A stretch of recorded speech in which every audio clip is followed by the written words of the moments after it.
नमस्कार, मैं हूं आशीष अग्रवाल और आप देख रहे हैं एएनबी न्यूज का खास कार्यक्रम राष्ट्र धर्म। ईडी सीबीआई को लेकर चल रहा सियासी विवाद थमने की बजाय बढ़ता ही जा रहा है। पश्चिम बंगाल विधानसभा में आज केंद्रीय एजेंसियों की जातियों के खिलाफ एक प्रस्ताव पारित किया गया। इस दौरान मुख्यमंत्री ममता बनर्जी ने बड़ी सियासी चुटकी लेते हुए कहा कि मुझे नहीं लगता कि प्रधानमंत्री मोदी सीबीआई और ईडी का दुरुपयोग कर रहे हैं, बल्कि बीजेपी के कुछ नेता ऐसा अपने हितों के लिए कर रहे हैं। ममता ने कहा कि मैं पीएम मोदी से सरकार और पार्टी के कामकाज को अलग अलग रखना सुनिश्चित करने का आग्रह करती हूं। यह देश के लिए अच्छा नहीं होगा। हालांकि इस बात को लेकर देश में अब एक नई सियासी बहस ये छिड़ गई है कि ममता आखिर किन भाजपा नेताओं की इशारों ही इशारों में बात कर रही हैं। हमेशा मुखर रहने वाली बंगाल की दीदी का प्रधानमंत्री से अपील के पीछे का सियासी उद्देश्य क्या है?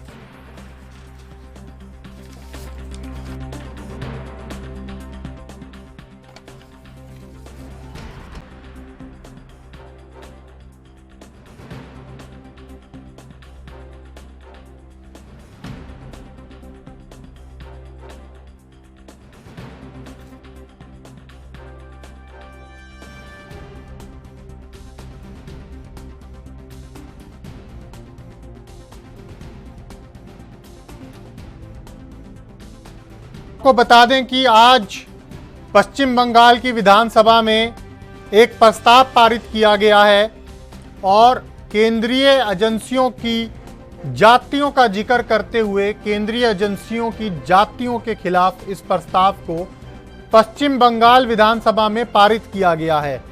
साथ ही साथ पश्चिम बंगाल की मुख्यमंत्री ममता बनर्जी, जो कि अक्सर अपने बयानों को लेकर काफ़ी चर्चा और विवादों में रहती हैं, हमेशा मुखर दिखाई देती हैं, आज उन्होंने एक बड़ी सियासी चुटकी ली और प्रधानमंत्री नरेंद्र मोदी से अपील करते हुए कहा कि पार्टी के कामकाज और सरकार के कामकाज को अलग अलग रखना प्रधानमंत्री सुनिश्चित करें।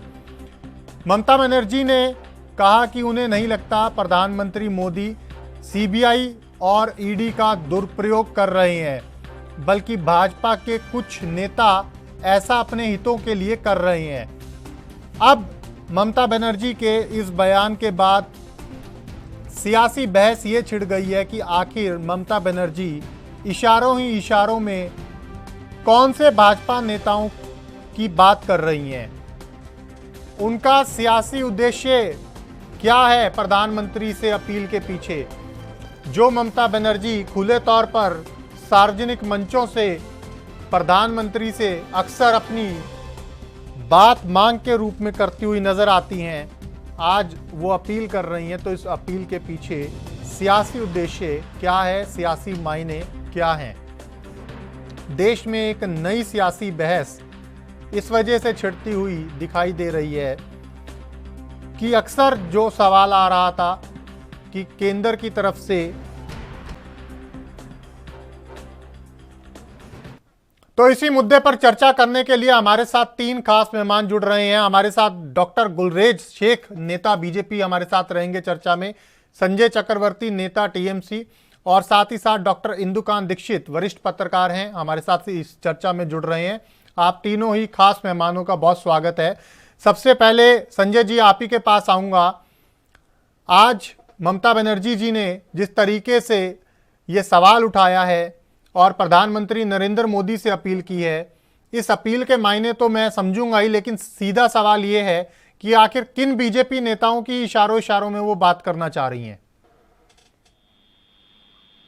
देखिए, प्रधानमंत्री का काम जो होता है वो काफी वाइड लेवल पे होता है, मतलब पूरे विश्व स्तर पे जो है उसे कामकाज करना देखना पड़ता है।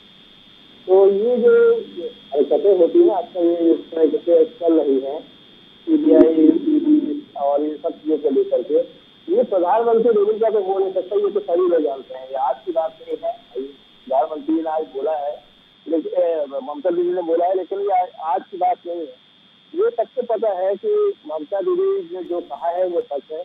तो क्योंकि प्रधानमंत्री लेवल पे ये नहीं हो रहा है, कुछ है ऐसे नेता जो लोग जो है इस समय यही काम कर रहे हैं, सिंपल वे से केवल और केवल विपक्ष को बदनाम करना, विपक्ष को परेशान करना और सिंपल अपना केवल उल्लू सीधा करना, किसी तरीके से अपने एमएलए को तोड़ना। आप देख रहे हैं अभी मणिपुर कभी अभी एमएलए टूटे, हरियाणा नेता गोवा के एमएलए टूटे।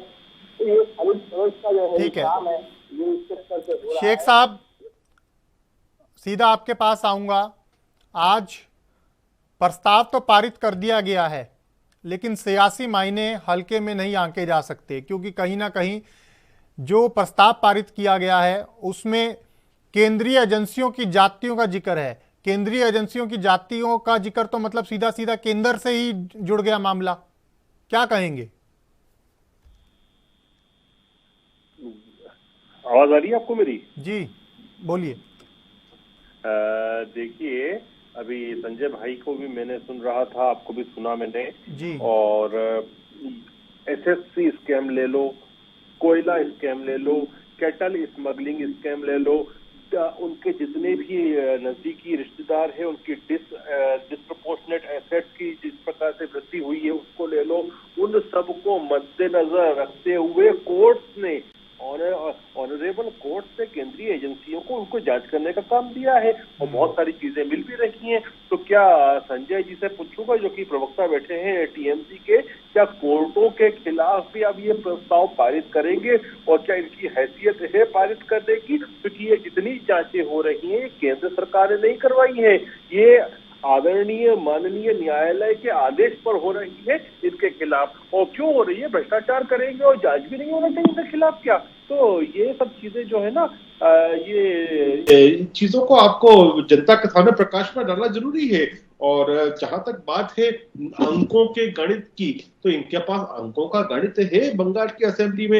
यदि आप सोचिए कि इसी प्रकार का कोई प्रस्ताव हम केंद्रीय पार्लियामेंट के अंदर पारित करते हैं तो इनके खिलाफ अंक गणित हमारे पास है। देखिए, इस प्रकार से काम करने से लोकतंत्र का नुकसान होता है और बंगाल में निश्चित रूप से लोकतंत्र की दिन प्रतिदिन हत्या की जा रही है, जो कि देख के भी एक तरह से कुफ्त होती है कि ऐसा क्यों हो रहा है और किस प्रकार से लोकतंत्र को रौंदा जा रहा है।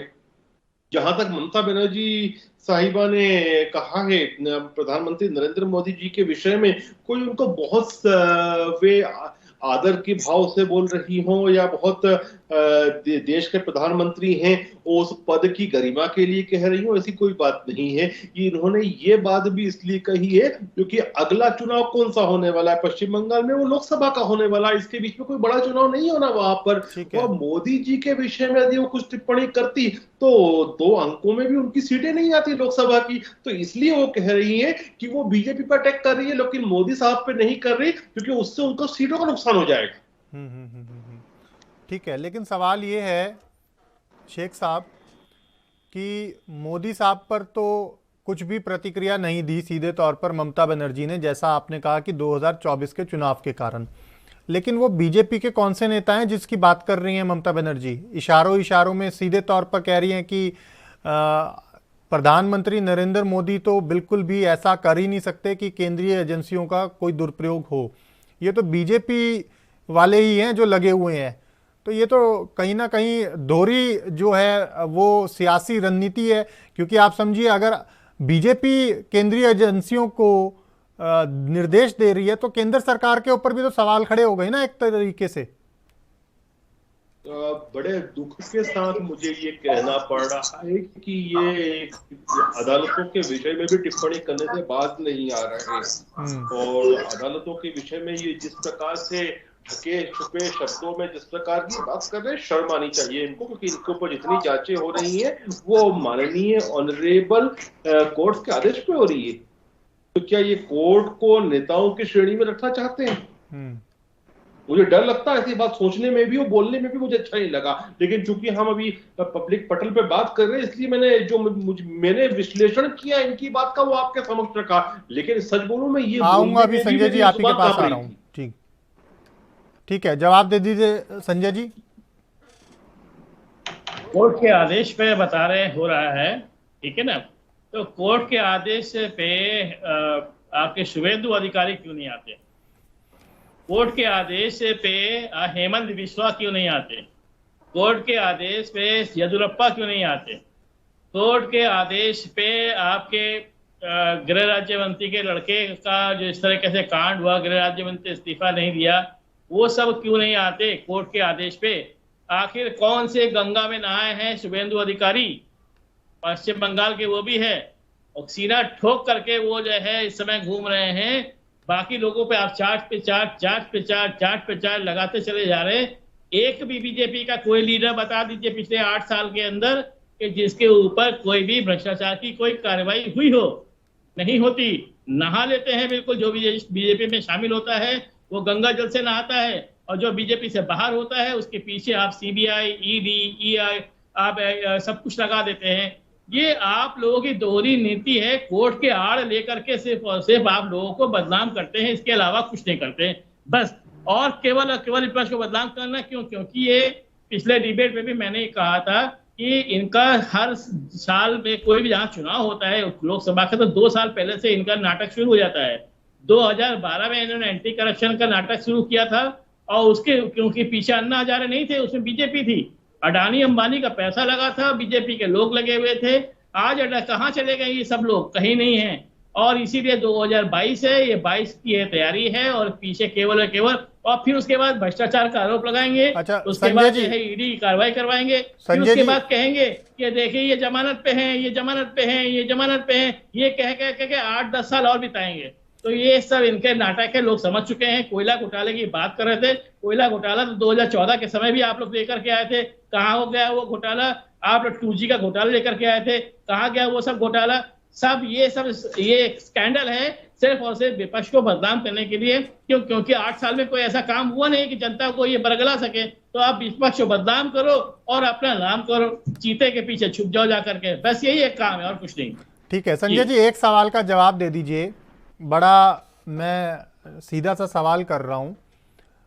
अभी तक जो आपकी पार्टी के नेता हैं सीधे तौर पर आरोप यही लगाते आ रहे थे कि केंद्रीय एजेंसियों का दुरुपयोग हो रहा है, लेकिन आज आपकी पार्टी की मुख्यमंत्री ने सीधा ये कहा कि प्रधानमंत्री नरेंद्र मोदी ऐसा नहीं कर सकते, ये उनको पूरा विश्वास है।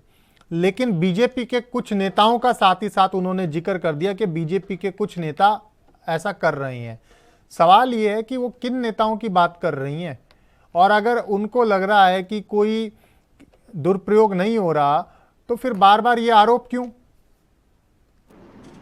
एक सिंपल क्वेश्चन पूछ रहा हूँ, अब मैं बताऊंगा आपको जी। आप शायद महीने भर पहले की बात है, 100 लोगों को 100 लिस्ट लेके गए थे टीएमसी नेताओं की शुभेंदु अधिकारी अमित शाह के पास। ठीक है, ईडी की कार्रवाई के लिए। ठीक है। अमित शाह के पास क्यों गए थे? उनको तो ईडी ऑफिस जाना चाहिए था, सीबीआई का ऑफिस में जाना चाहिए था, तो ये अमित शाह के पास क्यों गए थे? ये एक सोचने वाली बात है। ये कार्रवाई कैसे हो रही है, किस तरीके से करवाई जा रही है, ये सोचने वाली बात है। बाकी तो आप लोग समझदार हैं, आप समझ सकते हैं कि कहां से किस तरीके से कौन कर रहा है और कौन करवा रहा है। एक एक करके चुन चुन कर एक एक लीडर को बाहर निकाला जाता है। जो खुद ही भ्रष्टाचार के आरोप में लिप्त हैं, वो भ्रष्टाचारियों की लिस्ट बनाता है और वो अमित शाह जी के पास जाता है। मतलब एक हद हो गई है एक तमाशे की। भारतवर्ष के अंदर इन्होंने एक तमाशा बना रखा है कि मतलब बीजेपी ज्वाइन कर ले जाओ और उसके बाद आप मुक्त हो जाओ। ठीक है डॉक्टर इंदुकांत दीक्षित जी, आज जो पश्चिम बंगाल की विधानसभा में हुआ, आप सबसे पहले उस पर अपना पहला रिएक्शन दे दीजिए, आप कैसे देखते हैं? आशीष जी नमस्कार जी। अभी जो बातें चल रही हैं पूरे देश में इस ढंग की राजनीतिक लोगों में, ये मर्यादाएं देखिए कई राज्यों में तार तार हो रही हैं। ये कोई पहला मामला नहीं है, पहली बात।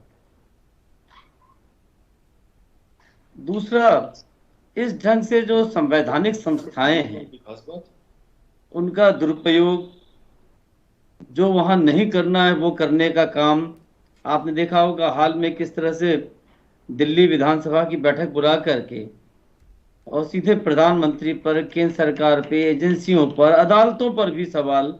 क्योंकि आप जानते हैं कि संवैधानिक व्यवस्था के तहत भारत के अगर आप किसी लेजिस्लेटिव बॉडी के अंदर बात करते हैं तो वो कोर्ट में चैलेंज नहीं हो सकता है।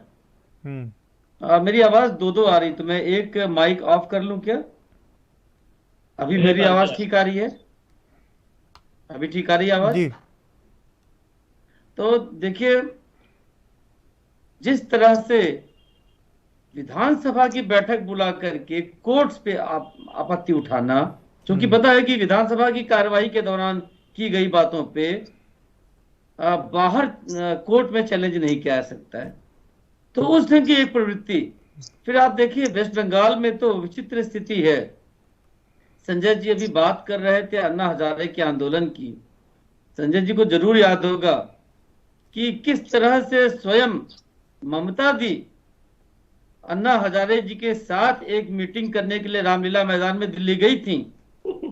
ये अलग बात है कि अन्ना हजारे की उन्होंने कितनी मिन्नतें की, लेकिन अन्ना हजारे जी उनकी मीटिंग में नहीं आए। पूरा प्रचार प्रसार कर दिया था उन्होंने, तो अल्टीमेटली स्वयं ममता दी ने उसको संबोधित किया था। तो ये किसी का नाटक है या किसी आंदोलन से कोई लोग पैदा हुए, उसके पीछे बीजेपी, अगर उसके पीछे बीजेपी थी तो अन्ना के पास फिर ममता दी क्यों गई? और जहां तक देखिए सीबीआई ईडी की बात है, हमें ऐसा लगता है कि जो आज ममता दी का बयान आया हाउस में, वो तो देखिए सिर्फ दिखाने की बात है। कई बार क्या होता है कि हमें लक्ष्य हमारा टॉप ही है, शीर्ष पे जो है, लेकिन हम कहेंगे इसके नीचे की सरकार जो है भ्रष्ट है, लेकिन वो ठीक है। जैसे आपको याद होगा कि भाजपा जब मनमोहन सिंह सरकार पे हमला करती थी तो वो क्या कहती थी कि मनमोहन सिंह बेशक पाक साफ होंगे लेकिन उनकी पूरी सरकार और सारे मंत्री भ्रष्ट हैं। ठीक है भाई, मुद्दा ये है आशीष जी कि वो प्रधानमंत्री क्या कर रहा है अगर उसकी सरकार भ्रष्ट है। बिल्कुल। और पूरी सरकार का जो नेता है उसकी जिम्मेदारी है, अगर वो व्यक्तिगत तौर पर ईमानदार है भी जी, तो उसकी सरकार भ्रष्ट है तो उसकी पूरी जिम्मेदारी उसकी होती है। कैबिनेट की जो व्यवस्था है, मंत्रिमंडलीय जो पार्लियामेंट्री सिस्टम है, उसमें यही होता है, नियम है। इसीलिए आपने देखा होगा कि किसी मंत्री की कामकाज की पूरी जिम्मेदारी मुख्यमंत्री और केंद्र में प्रधानमंत्री लेता है। बिल्कुल ठीक है। अब एक और चीज मैं लास्ट करके अपनी बात खत्म करूंगा। जैसे टीएमसी में और वेस्ट बंगाल में ममता दीदी के इशारे के बिना एक पत्ता नहीं हिल सकता, क्या संजय जी ये मानते हैं कि किसी की हिम्मत है, अभिषेक जी की भी हिम्मत है कि वो ममता दीदी के विचारों से अलग जाके कोई काम कर दें? ठीक उसी प्रकार आज भारत में नहीं, राजनीतिक दल तो पूरी दुनिया जानती है कि भारतीय जनता पार्टी में नरेंद्र मोदी जी के विचारों से हट करके बड़ा कोई डिसीजन, कोई बड़ी बात कोई कर सकता है क्या? तो इस ढंग की बात करना दो तरह की, ये बिल्कुल उचित नहीं है।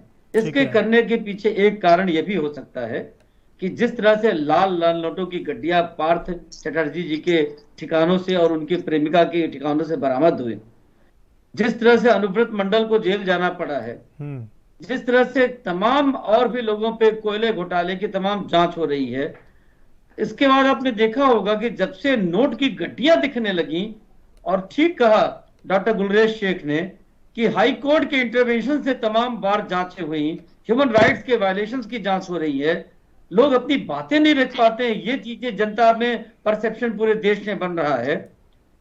ऐसे में आपने देखा होगा जब से नोट की गड्डियां बरामद हुई तब से ममता दी के बयान विपक्षी एकजुटता को लेकर के, मोदी बैशिंग को लेकर के बहुत कम हो गया है। हालांकि भाजपा के नेताओं से उनकी इतनी इनको दुख या दर्द रहा है कि नड्डा जी की मीटिंग के पहले, आपको याद होगा तो कुछ साल पहले उन्होंने नड्डा चड्डा और गड्ढा क्या क्या उनको कह दिया था जी। तो भाजपा के नेताओं से उनका दुखी भाव तो बहुत पुराना नोन है। ठीक है डॉक्टर साहब, मेरा एक सवाल और है आपसे। जिस तरीके से अभी मैं चर्चा कर रहा था शेख साहब से भी, तो शेख साहब ने कहा कि जिस तरीके से पश्चिम बंगाल में आज नंबरों के संख्या बल के दम पर प्रस्ताव पारित किया गया, ये काम तो हम केंद्र में भी कर सकते हैं। अगर हम केंद्र में बंगाल को लेकर ऐसा कोई प्रस्ताव ले आएं और उसे पारित भी करा दें, फिर इसे कैसे देखते हैं आप? और दूसरा एक चीज़ और मैं जोड़ देता हूं आपको यहाँ पर सवाल में। दूसरा जो शेख साहब ने ये भी कहा कि 2024 में ममता बनर्जी को कहीं ना कहीं ये डर है कि अगर मैं मोदी के खिलाफ कोई भी राजनीतिक बयान दूंगी तो उसका सीधा नुकसान हो सकता है, इसलिए वो प्रधानमंत्री को लेकर बड़ा सेफ गेम खेलने की कोशिश कर रही हैं। दोनों ही चीजों का मैं जवाब चाहूंगा आपसे। जी, ये बहुत अच्छा तर्क है उनका। और हमने देखा है कि जब वाजपेयी जी की सरकार केंद्र में भी थी तो भी विपक्ष की एक रणनीति कई नेताओं की जो समझदार थे होता था कि पार्टी पे हमला करो, वाजपेयी पे हमला मत करो, उनकी छवि इतनी अच्छी है। ठीक है, ये एक स्ट्रेटेजी हो सकती है, गेम प्लान हो सकता है ममता दी का। ठीक है, लेकिन ममता दी भी स्वभावतः इतना जल्दी बातों में अपनी जो उनका प्रतिक्रिया है, अब तो काफी मेच्योरिटी में देखता हूं, लेकिन पहले तो उनको बहुत तुनक मजाजी मानते थे। तो वो कब अपना स्वर बदल देंगी, कब हमलावर हो जाएंगी, वो उसका कोई ठिकाना नहीं है। मैं व्यक्तिगत तौर पर यह मानता हूं, क्योंकि मैं उनको रेल मंत्री और उसके पहले की स्थिति से भी देख रहा हूं केंद्र में जब थी। एक स्थिति तो आपको याद होगा आशीष जी, जब तमाम कार्टून्स देश में बने थे, अखबारों की हेडलाइंस थी कि 3 देवियों से घिरे वाजपेयी जी। उसमें जयललिता जी थी, मायावती जी थी और ममता जी जी। और देखिए समय समय पर कितनी चीजें बदलती रही हैं।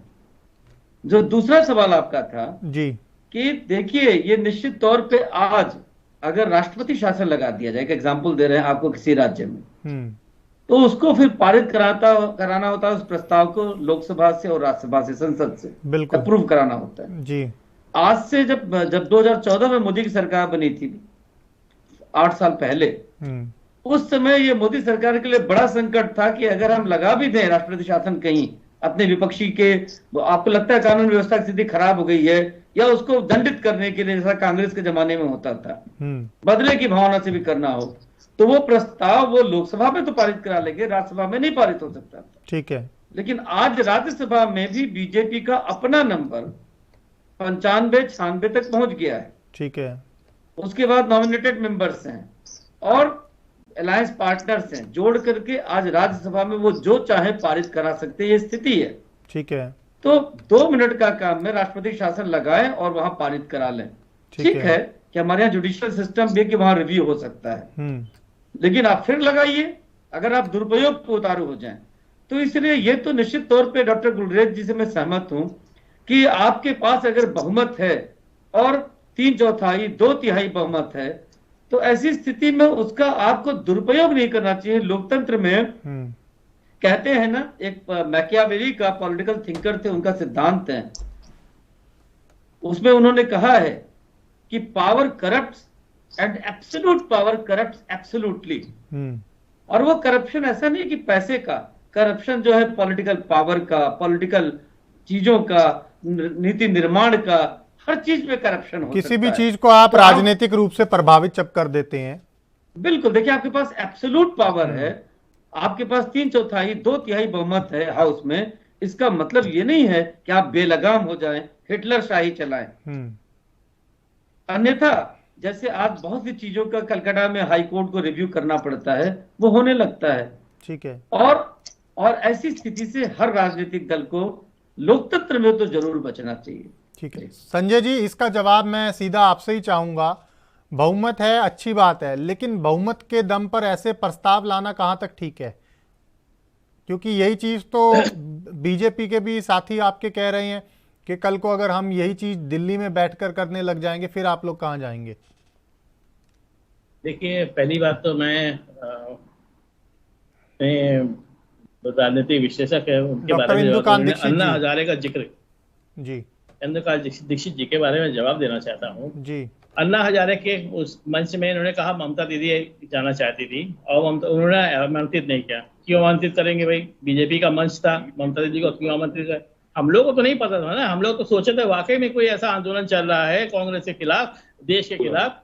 लेकिन अभी अंदर ही अंदर, ये तो बाद में धीमे धीमे करके अब पता चल रहा है कि ये ममता बनर्जी का जो आंदोलन, ये जो अन्ना हजारे का आंदोलन चल रहा था, ये सिंपल वे से ये सारा का सारा एक प्रोपोगंडा था। आपने देखा होगा निर्भया कांड के बारे में, भगवान करे ऐसा कांड दोबारा ना हो, लेकिन निर्भया कांड के बाद क्या कोई ऐसा कांड नहीं हुआ?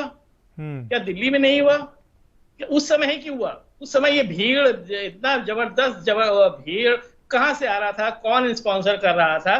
क्या इसके बाद दोबारा क्या ऐसा कोई कांड नहीं हुआ? क्या हुआ? लेकिन केवल जनता को केवल बरगलाने के लिए एक गैर राजनीतिक संगठन खड़ा किया गया। केजरीवाल होशियार निकले, उन्होंने उसका आंदोलन का फायदा उठाया, उन्होंने एक पार्टी बना ली और पार्टी बना करके वो सत्ता में आ गए। अब आते हैं मोदी के खिलाफ। मोदी के मैं आ रहा हूं खिलाफ अभी, अगर ये शेख बात साहब कह रहे आपके पास आ रहा हूं। मोदी के खिलाफ ये बात कहते हैं तो आप भूल गए हैं कि अभी 1.25 साल पहले ही सिर्फ और सिर्फ अकेले व्हील चेयर में बैठ करके मोदी जी की जो है 26 सभाएं, अमित शाह के 50 सभाएं, आपके नड्डा जी के कम से कम 100 सभाओं और इनके 800 एमएलए एमपीज के पन्ना प्रमुख बन करके बंगाल की गली गली में घूम रहे थे। जहर इन्होंने भी खूब उगला, ममता दीदी ने भी अपने हिसाब से जितना जो कुछ बोलना था उन्होंने बोला। क्या हुआ? अकेली एक शेरनी से जो है सारे के सारे पछाड़ दिए गए और हम 211 से 220 में पहुंच गए। तो ये मोदी जी के खिलाफ बोलने से हम कोई मतलब हमें डर नहीं इस बात को लेकर के। जो हकीकत है ममता दीदी बिल्कुल साफ बात करती है। मोदी जी आए थे वहां पे कोरोना काल में भी, बड़े हाथ उठा उठा के बोले थे वाह मोदी जी वाह, लेकिन हम डरने वाले नहीं है। जो सच था वो सच वाली बात कही है। किसी भी तरीके से मोदी जी से डर करके अगर ममता जी सुर बदल नहीं तो ये सपने में भी ना सोचिए। अकेली ममता दीदी काफी है बंगाल में। ये तो एक बात का जवाब हो गया जी। ये तो एक सवाल का जवाब हो गया। जो सवाल ये था कि 2024 के चुनाव के मद्देनजर क्या ममता बनर्जी ने इस रणनीति को अपनाया कि नरेंद्र मोदी जी को लेकर वो कोई भी सीधे तौर पर बयान देने से बच रही हैं। लेकिन जो मेरा दूसरा सवाल था वो वहीं का वहीं खड़ा है कि संख्या बल के आधार पर इस तरह के प्रस्तावों को पारित करना कहाँ तक उचित है, क्योंकि जैसा अभी डॉक्टर साहब ने भी कहा कि ये कहीं ना कहीं लोकतंत्र में अच्छा नहीं है। कल को अगर यही संख्या बल का जो प्रयोग है वो बीजेपी करेगी, जिस तरीके से अभी शेख साहब कह भी रहे थे, तब उस समय बंगाल के लिए कितनी दिक्कत हो जाएगी?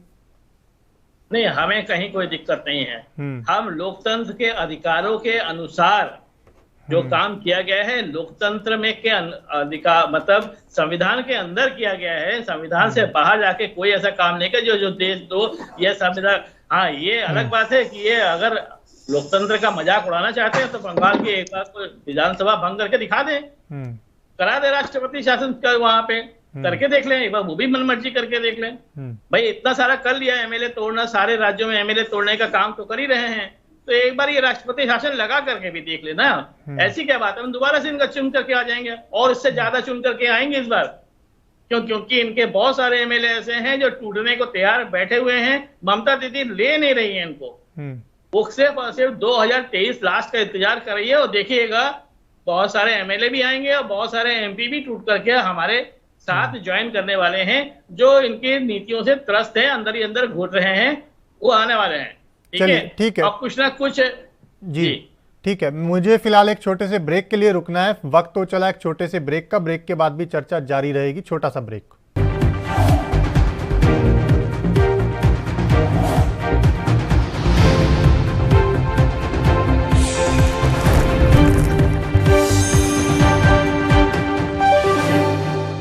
ब्रेक के बाद स्वागत है आपका। सीधा चलेंगे अपने मेहमानों के पास और चर्चा को आगे बढ़ाएंगे कि आखिर जिस तरीके से बंगाल में आज जो प्रस्ताव पारित हुआ उसके सियासी मायने क्या हैं।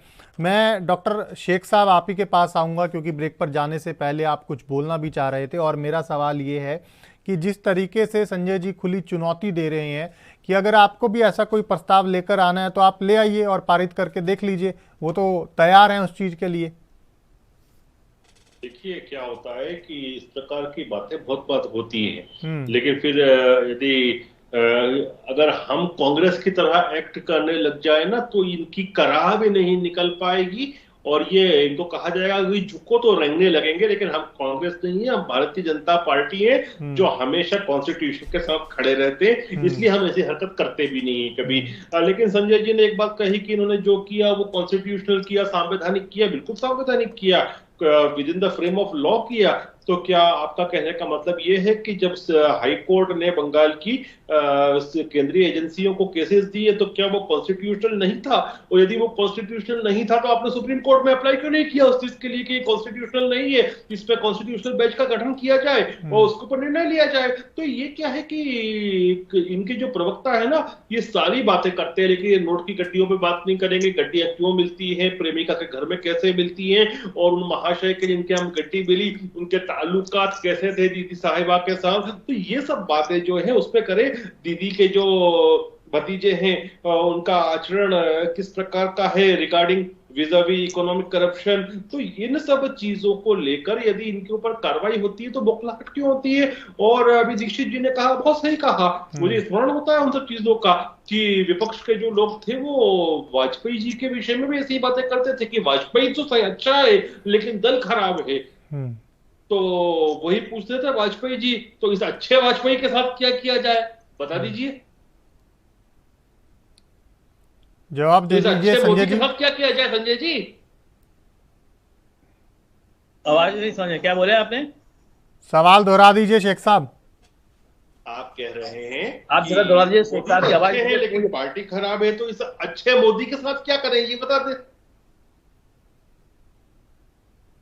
जरा सर आप आवाज इनकी क्वेश्चन को जवाब दीजिए क्योंकि इनकी आवाज गूंज रही है। चलिए ठीक है मैं बताता हूं। शेख साहब ये कह रहे हैं कि जिस तरीके से ममता बनर्जी जी ने कहा है कि प्रधानमंत्री मोदी अच्छे हैं लेकिन बीजेपी के ऊपर कहीं ना कहीं आप लोग निशाना साध रहे हो, ये तो वाजपेयी जी वाले टर्म को कहीं ना कहीं दोहराने का प्रयास किया जा रहा है कि पूरी पार्टी को हम कह दें कि पूरी पार्टी गलत है और बाकी जो, क्योंकि चेहरा है, चेहरे के ऊपर आप कोई बहुत ज़्यादा अगर कमेंट करोगे तो आपको लगता है कि शायद उससे हमें ना नुकसान हो जाए, इसलिए आप उससे कमेंट नहीं कर रहे। देखिए, वाजपेयी जी से मोदी जी की तुलना बिल्कुल नहीं कीजिए। वाजपेयी जी एक अलग ही व्यक्तित्व के लोग थे, हर दल में उनका एक अच्छा सम्मान था, सब उनको सम्मानीय मानते थे। हमेशा ये बात लोग बिल्कुल सही कह रहे हैं, लोग ये कहते थे कि वाजपेयी जी अच्छे हैं लेकिन दल बुरा है। मोदी जी के बारे में ये नहीं बोलते दल अच्छा बुरा है, मोदी जी बड़े अच्छे हैं। उन्होंने सिंपल केवल ये टिप्पणी की है कि ये मोदी जी नहीं कर रहे हैं, बीजेपी के कुछ नेता कर रहे हैं। इसका मतलब मोदी जी की तारीफ करना नहीं हुआ। आप इसको वाजपेयी जी से मत जोड़िए। वाजपेयी जी अलग लेवल के नेता थे, एकदम अलग लेवल के नेता थे। मोदी जी वहां अभी छू नहीं पाएंगे उनको, वो बड़ा तप करके वो पहुंचे थे उस लेवल तक। तो अभी जो है उन्होंने केवल एक छोटी सी टिप्पणी की है कि इस काम में ईडी और सीबीआई के काम में मोदी जी नहीं हो सकते, कोई और हो सकता है। केवल तारीफ नहीं कहे, ये सिर्फ एक टिप्पणी है। तो इसको मतलब अलग वे से मत लेके जाइए, सिंपल वे से एक छोटी टिप्पणी है, तारीफ नहीं की गई है। ठीक है जी।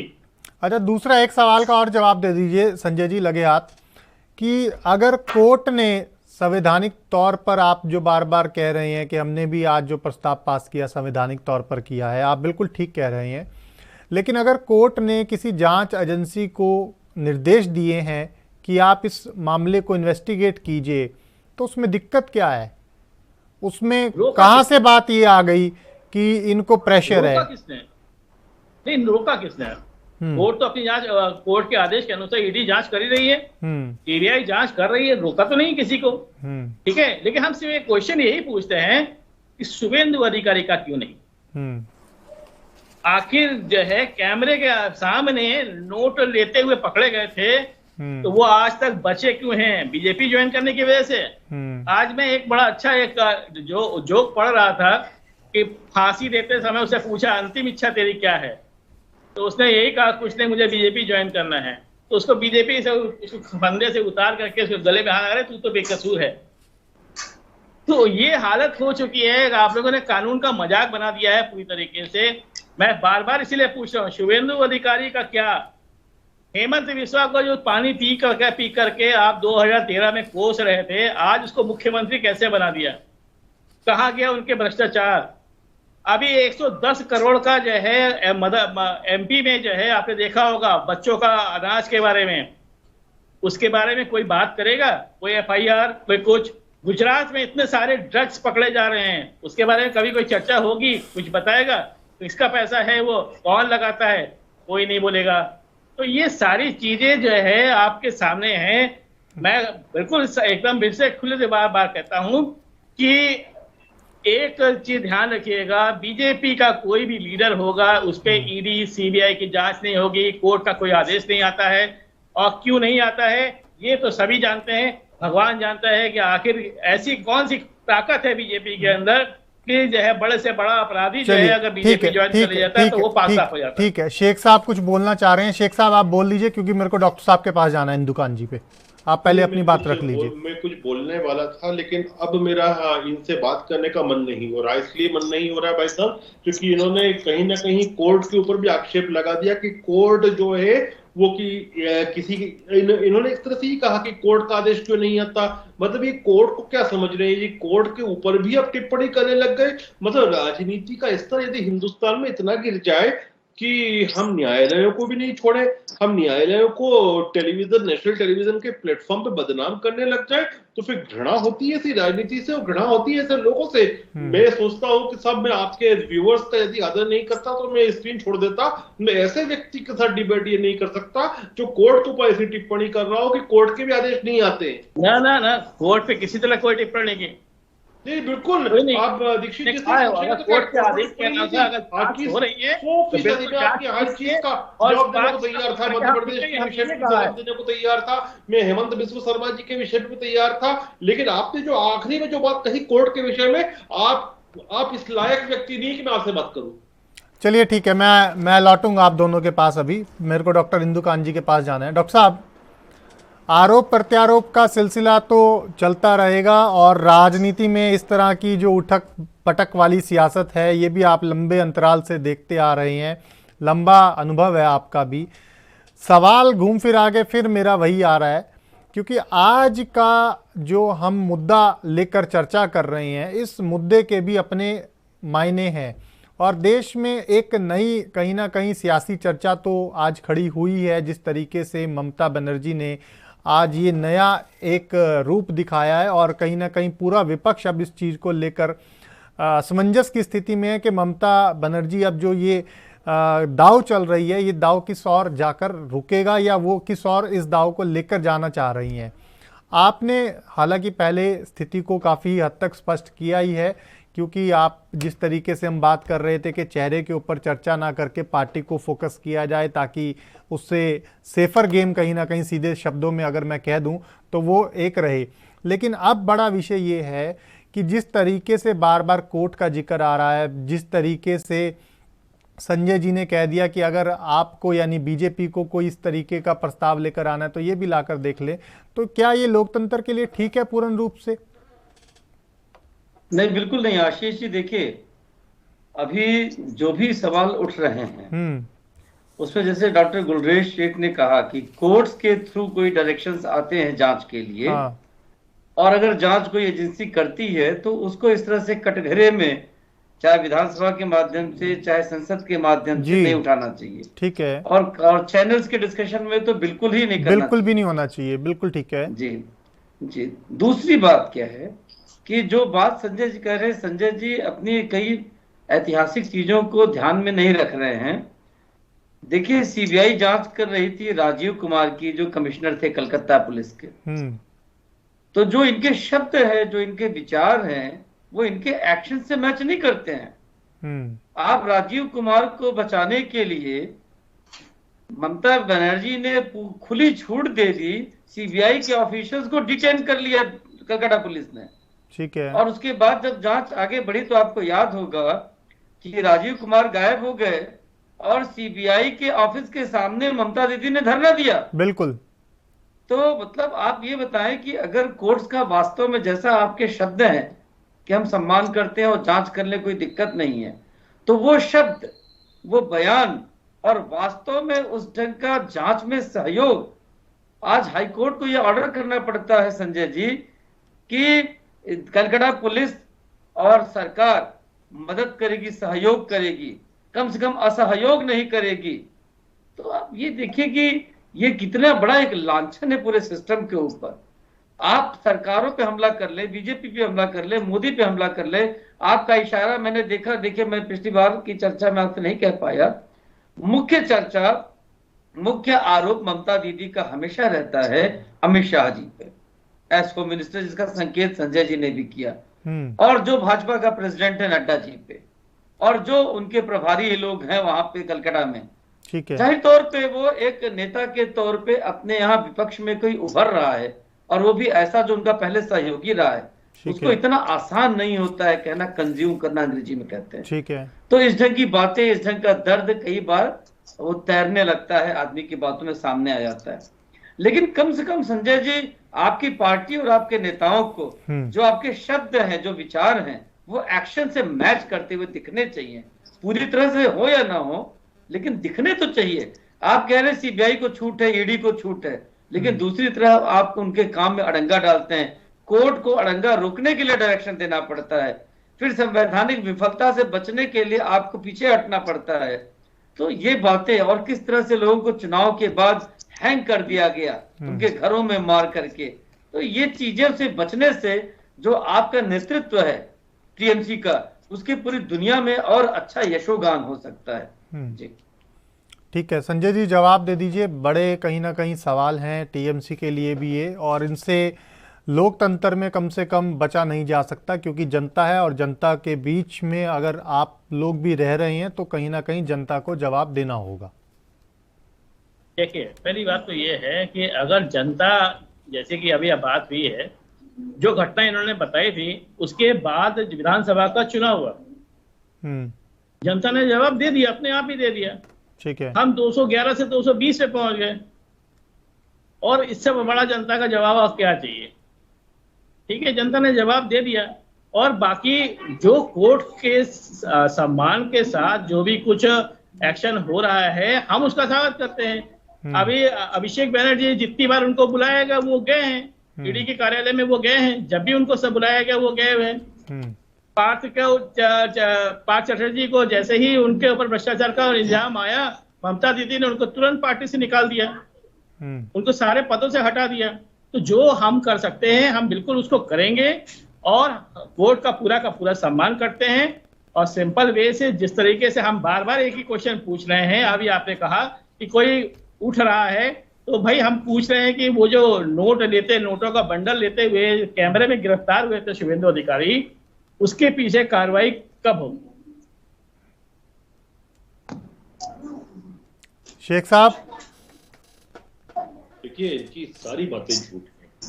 मैंने अभी कहा कि पार्थ को इसलिए हमने तुरंत निकालते जैसे ही उन पे इल्जाम लगे, तो भाई साहब अभी तक प्रूफ तो पार्थ के ऊपर भी नहीं हुआ है, और प्रूफ तो जो है वो ममता दीदी के भतीजे के ऊपर भी नहीं हुआ है, उन पे भी इल्जाम है। लेकिन आप उनको नहीं निकालते, आपने पार्थ को इसलिए निकाला क्योंकि नोट जिस प्रकार से दिखे हैं और जिस बड़ी संख्या में उनकी प्रेमिका के यहाँ दिखे हैं, आपके पास कोई ऑप्शन ही नहीं बचा था। ये तो वैसी स्थिति थी कि जैसे झारखंड के मुख्यमंत्री के नजदीकी व्यक्ति के यहाँ 2 AK-47 निकलती हैं, अब उसके बाद बोलने का क्या बचता है?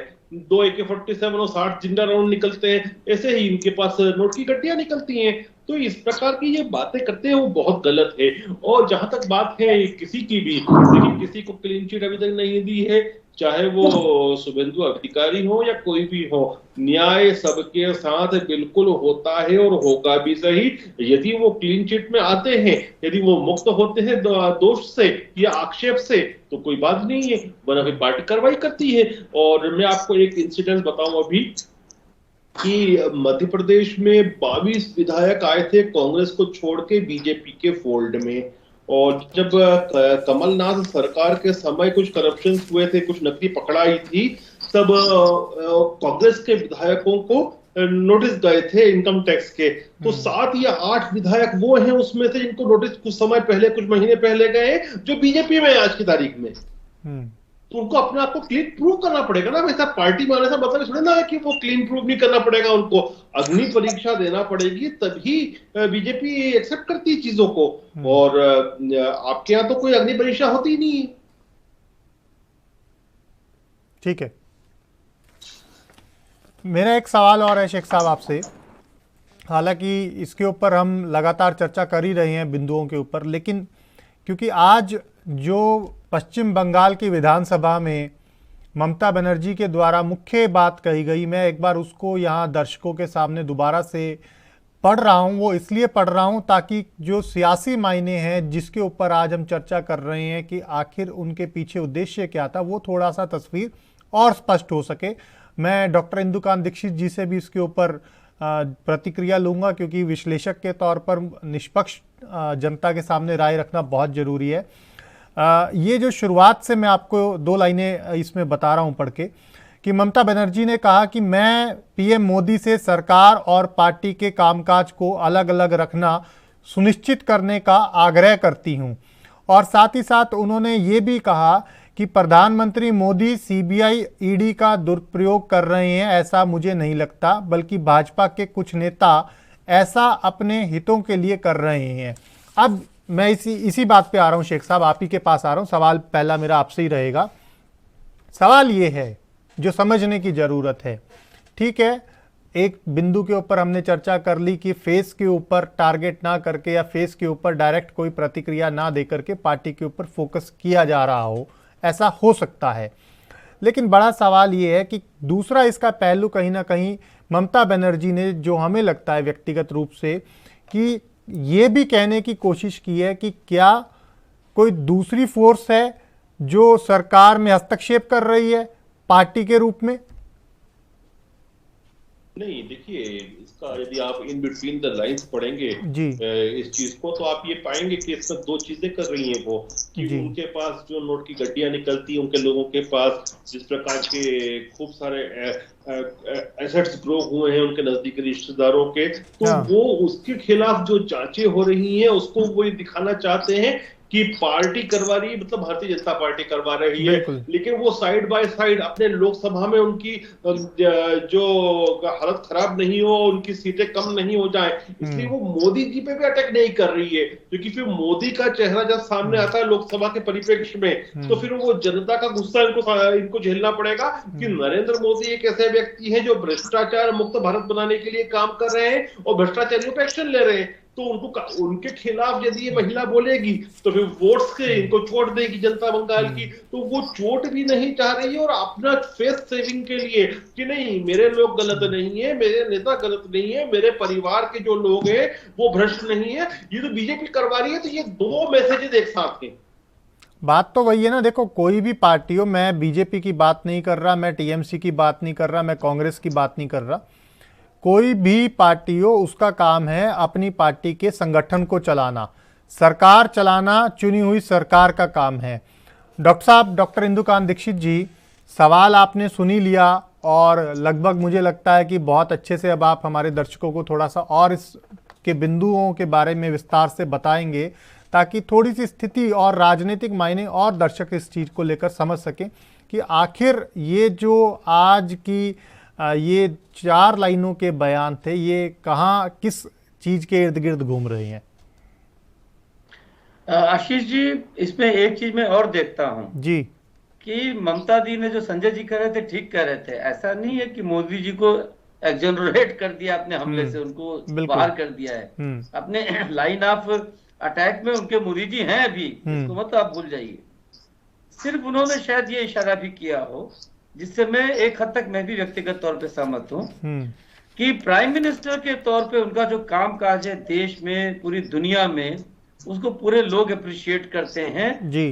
कोई सामने अप्रिशिएट करता है, कोई पर्दे के पीछे अप्रिशिएट करता है जी। बहुत सारी चीजें, जैसे कोविड के पीरियड में उनका टीकाकरण का सभी ने सवाल उठाए थे। विपक्ष में शायद ही कोई नेता होगा जो उनके साथ खड़ा था, लेकिन आज अगर वो दावा करते हैं कि 218 करोड़ टीके लगा दिए देश में, तो जो लोग उस समय आपत्ति करते थे, पानी पी पी करके गालियां देते थे सरकार को, वो मुंह दिखाने के काबिल नहीं इस मुद्दे पर। अब लेकिन ये जो बात कह रहे हैं कि वो एक मोदी जी को संदेश भी है। देखिए, जब प्रधानमंत्री किसी राज्य में चुनाव प्रचार के लिए जाते हैं तो उनका ये बयान कि 11 मई और दीदी गई, ये प्रधानमंत्री के पद की मर्यादा और राजनीति की मर्यादा में ये कहीं ना कहीं आपस में कोऑर्डिनेशन की कमी मैं मानता हूं। तो अगर इस परिप्रेक्ष्य में दीदी ने कहा हो कि प्रधानमंत्री जी सरकार के कामकाज और पार्टी के कामकाज को अलग करें, तो ये एक हद तक उचित है, मैं भी मानता हूं। और प्रधानमंत्री का जो व्यक्तित्व है, जो कृतित्व है जी, उसको इससे कहीं न कहीं ठेस पहुंचता है। मैं एक जर्नलिस्ट के तौर पे ये मानता हूं, ठीक है, कि आप जब किसी राज्य के चुनाव में जाते हैं तो वहां के मुख्यमंत्री को, जो आप कहते हैं कि हम टीम इंडिया की तरह, आ रहा हूं शेख साहब, अभी आ रहा हूं आप पे, जी। सारे मुख्यमंत्रियों को लेकर काम करना चाहता हूं डेमोक्रेसी में। तो देखिए, वाजपेयी जी का भी समय था, इंदिरा जी का भी टाइम था, नरसिंह राव जी का टाइम था, लाल बहादुर शास्त्री जी का, अपने पंडित जवाहरलाल नेहरू का।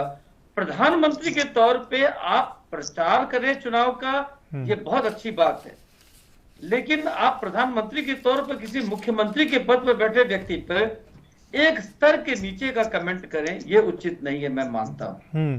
अब लेकिन संजय जी को मैं एक चीज याद दिला के अपनी बात खत्म करूंगा।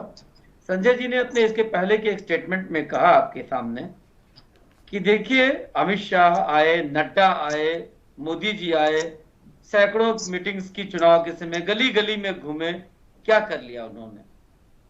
संजय जी, आपके लिए आई ओपनर होना चाहिए कि जो पार्टी तीन एमएलए पे थी वो 77 पे पहुंच गई, और जो आपके विपक्षी जिनको आप हटा के सत्ता में आए थे, वामपंथी दल और कांग्रेस, वो 0 पर, 1 पर, 2 पर, 4 पे पहुंच गए। अगर आप इसको खतरे के तौर पर लेके तैयारी, चुनौती के तौर पे नहीं करेंगे तो आगे आपको सत्ता से बाहर होने से कोई रोक नहीं पाएगा। दूसरा, यही उदाहरण आपके ममता दी पे फिट होता है। मैं बनारस गया था चुनाव की कवरेज के लिए, ममता दी तो वहां गली गली में घूम रही थी कि मोदी को हराना है, हटाना है, और ये भी प्रचार कर दिया था कि अखिलेश जी को सपोर्ट करो। और चूंकि बांग्ला लोग बड़ी संख्या में रहते हैं बनारस में, तो उन्होंने कहा कि मोदी की कंस्टिट्यूएंसी से 8 सीटें विधानसभा की वहां हैं, यहीं पे हरा के देश को संदेश दो कि मोदी के खिलाफ जनता है। कितनी सीटें वहां पे आई? 8 की 8 सीटें बीजेपी जीत के ले गई। तो गली गली में तो ममता दी घूमी, क्या कर लिया उन्होंने।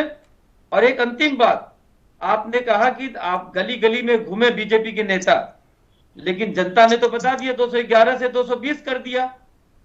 तो आप लोग पूरे देश में गली गली में घूम रहे हैं, और जनता ने 2019 में और बड़ा बहुमत दे दिया मोदी जी को। तो अब क्यों मोदी जी के पीछे लगे हैं? अब जनता के वर्डिक्ट को स्वीकार कर लेना चाहिए। जी ठीक है, पहले मैं शेख साहब आपसे जवाब ले लेता हूं, उसके बाद संजय जी आपके पास आऊंगा।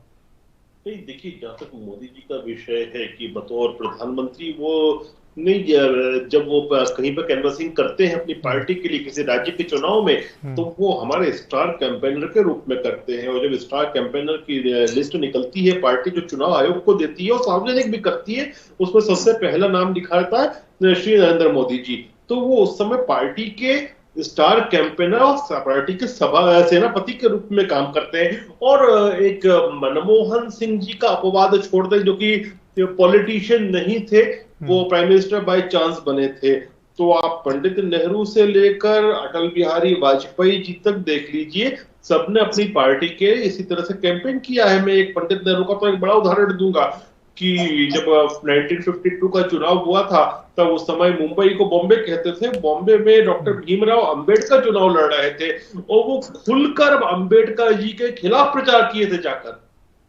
चलिए ठीक है, संजय जी जवाब दे दीजिए। मैं ठीक है शेख साहब, समय का अभाव है, समय का अभाव है। मैं एक बार संजय जी आप जवाब दे दीजिए डॉक्टर साहब की बात का। मैं पहले ऋषि जी के बात का जवाब देता हूँ जी, कि जैसे उन्होंने कहा कि ये 77 सीटें पहुंच गए, 77 नहीं, इस समय 70 पे हैं, पहली चीज। और उसमें 68 ऐसे एमएलए बने हुए हैं जो बीजेपी के है ही नहीं, जिन्होंने चुनाव के अंतिम समय पे जाकर के बीजेपी को ज्वाइन किया हुआ था। इनका संगठन वहां है ही नहीं, मैक्सिमम इनका संगठन अभी तक बना ही नहीं है। बहुत सारे जगह पे तो करीब 78,000 पोलिंग बूथ पे ऐसे थे जहां पे इनका संगठन में पन्ना प्रमुख तक कोई नहीं था। तो अभी तो हम लोग किसी तरीके से कोई गफलत में नहीं है। जो बीजेपी के लोग हैं, मैं तो चाहता हूँ वो लड़ें, आगे आए, अच्छा विपक्ष रहेगा तो आवाज भी उठेगी, और आवाज उठा करके हमारे अंदर जो कमियां होगी, मैं फिर बोल रहा हूँ, हमारे अंदर जो कमियां होगी, मजबूत विपक्ष जब रहता है तो वो हमेशा कोई भी सरकार जो है तानाशाही होने से उसको रोकता है। तो बीजेपी मजबूत होती है, कोई दिक्कत नहीं, कोई फर्क नहीं पड़ता, लेकिन हमारा काम बोलता है, हम काम के दम पे हम सरकार चला रहे हैं, और 3 बार जीते हैं, हर बार ज्यादा से ज्यादा सीट पे जीते हैं। पहले बार 185 पे आए थे, दोबारा 211 पे आए, दोबारा 220 पे आए हैं। तो हम काम के दम पर ही अगर चलिए, बहुत शुक्रिया आप तीनों खास मेहमानों का इस चर्चा में जुड़ने के लिए। आज के लिए मेरे साथ इतना ही। आप देखते रहिए ANB न्यूज। नमस्कार।